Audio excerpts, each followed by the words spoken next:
Assalamualaikum buat semua tuan-tuan yang dicintai dan diredai oleh Allah. Allah Akbar. Tengok tak gambar yang mula-mula tadi tu? Keranda kan? Allah Akbar.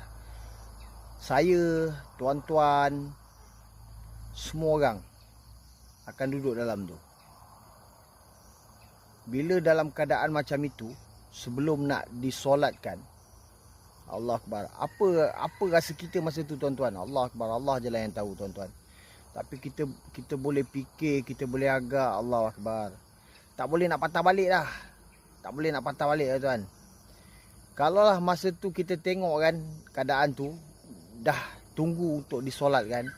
Allah Akbar. Ya Allah, bagi aku balik ya Allah. Banyak benda aku tak buat lagi ya Allah. Aku tak nak duit ya Allah. Aku tak nak kereta. Aku tak nak rumah ya Allah. Aku tak nak ya Allah. Aku tak nak semua tu. Dunia-dunia ni semua aku tak nak ya Allah. Aku nak engkau ya Allah. Aku nak sedekah, nak ibadah, nak apa semua. Semuanya untuk engkau ya Allah. Allah Akbar tuan-tuan.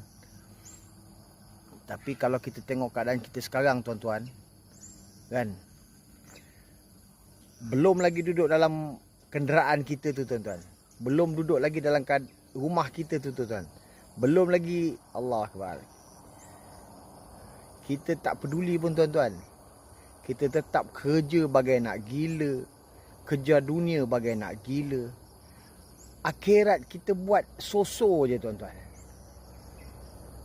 Buat syarat je. Buat syarat je.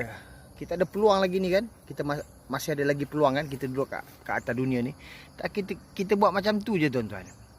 Solat macam tu je. Habis kalau pergi masjid, pergi surau jemaah, habis balik macam tu saja. Kita lebih banyak buat benda dunia tuan-tuan.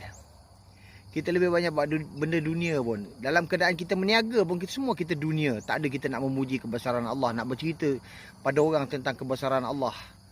Dalam kita bekerja pun macam tu. Dalam kita duduk kat kedai kopi, duduk kat kedai mamak ke kat kedai mana, bercerita semua hal dunia tuan-tuan.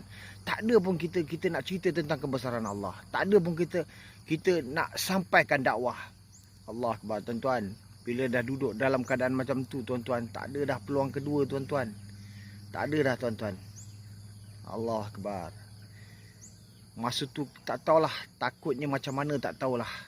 Sebab yalah, dah nak dimasukkan ke dalam rumah kita tuan-tuan kan. Nak menjawab exam yang mana dekat dunia soalan bocor tu dah ada, tapi mulut kita susah